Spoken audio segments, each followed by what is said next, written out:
All right, so I'm in here making meal one, and or my post-workout meal in this particular case. But I want to go over something as far as training is concerned, because I feel like we've lacked a little bit of training content and we lacked a little bit of training conversations as it relates to, specifically my clients and us being able to get a maximum effort out of our training.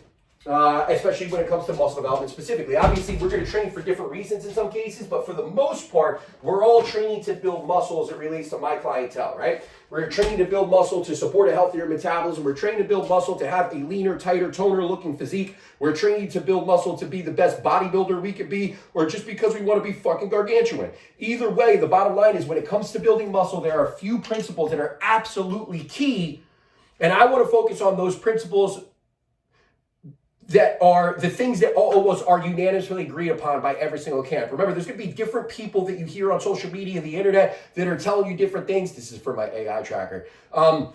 That are going to be telling you that different things are important for different reasons when it comes to training to build muscle tissue. And again, that's based on research, anecdotal evidence, whatever the fuck it is that they're looking at. But I think the fact of the matter is, and the point is, if we can pull key takeaways that really everybody agrees on, why aren't we making that the most important thing? And maybe being not just the most important consideration, but the thing that we're going to focus on far more so than any other detail that we could think about here. Right? So with that being said, I think the number one thing that we have to understand is when it comes to training, one of the most impactful or one of the most important things that you need, training to failure, right? Now, I think understanding or kind of defining or standardizing the idea of training to failure is very important. You think you train hard, right? And that's probably one of the biggest problems that you've had over the course of the last 5, 6, 7, 8, 9, 10 years that you've been working out and not getting the result that you want from it. Right, is that you think you work hard. And if I ask you what your perceived intensity level is, you're going to say, oh, I'm a 7, I'm an 8, right? When in reality, if you're saying you're a 7 and an 8, you're probably more like a 5 or a 6.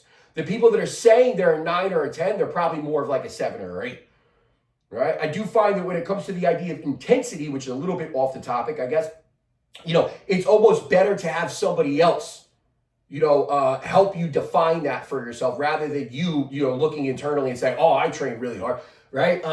Anyway, the bottom line here, I think, is not necessarily the conversation around intensity, but it is an important, part of the conversation.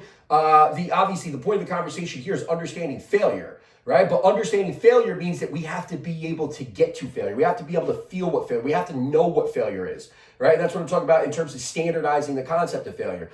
Failure is one of those things that I think people can manipulate a little bit based on that intensity concept, where they're saying, oh, this is my rate of perceived exertion, or I only had, 1 or 2 reps left. Failure is failure, right? Failure is when we get to a point where you can't concentrically lift the weight anymore, right? So if I'm doing a bicep curl, right? If I'm lifting it, boom, and I have a little bit of a faster speed on the concentric effort than I do on the eccentric effort purposely, right? When we look at our tempo that I write down for you guys, most typically it's a 3-1-1-1. Right, which is a 3-second eccentric, 1 second pause at the bottom, explode up, squeeze, right? But now, as we get to the point of failure, what's going to happen is that concentric effort, I'll do it this way so you guys can see me better, that concentric effort should start to slow a little bit, where it's,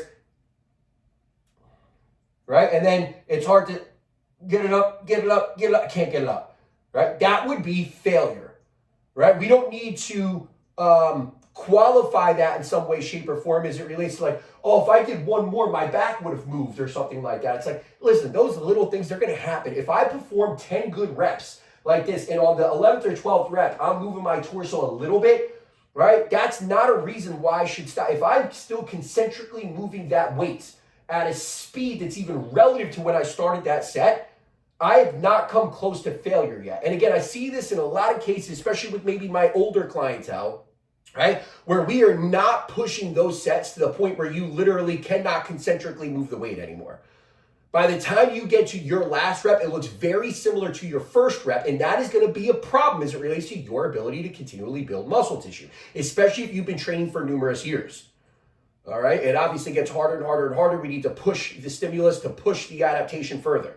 All right. So the bottom line is we need to standardize this concept, or we need to quantify this concept in terms of training to failure in a way where we understand that concentric effort has a lot to do with the idea of failure, or maybe I should even say in a way where concentric effort is the basis of training to failure. Once my concentric effort literally cannot be had anymore, right? It's not a matter of, we want it to slow down for sure, because you can't get to failure without slowing down first, but it's not a matter of it being a slower, it's a matter of I can't get the concentric effort anymore. If I'm doing an overhead press, this is not failure, right?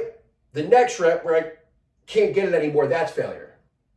Now, again, it's my job to make sure that we're programming your exercises in a way that you're maintaining safety through stabilized, relatively safe movements, right? That's why most of you don't have barbell back squats on your plan. Most of you don't have exercises where if you are taking something to failure, you're in a position where you can dramatically hurt. You're going to see far more leg presses and hack squats on our programming than you would ever see barbell back squats. And this is one of the primary reasons, right? So again, now we can talk all day long about failure. I think the next video that we have to do here is understanding kind of how we get to that approach that makes it something that, again, where there's a little bit more safety involved. So maybe that's a secondary video here, given that this is probably already, damn near a 10-minute video, 6-minute video so far. But again, the bottom line here is safety is a very important part of this. Your execution allows for better safety in terms of training to concentric failure, right?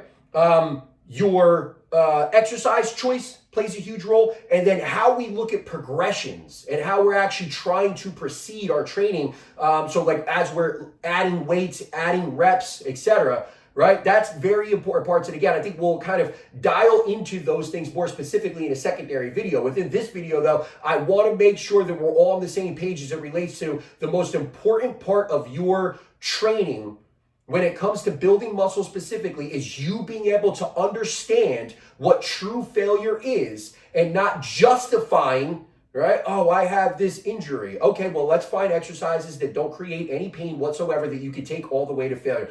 Oh, but I'm afraid because, I got a lot of weight on here and it might come. Okay, let's use the machine safeties, right? And put you in a position where that weight can't, necessarily hurt you when it's coming down on you, right? Like we got to find ways to make sure that we're not justifying a reality where I'm not training to failure, because then you are legitimately taking the most important concept of working out and throwing it out the window. And then you're going to be the person that shows up in 5 years and says, I don't understand why I haven't gained more muscle tissue, because you're not consistently training to failure, period.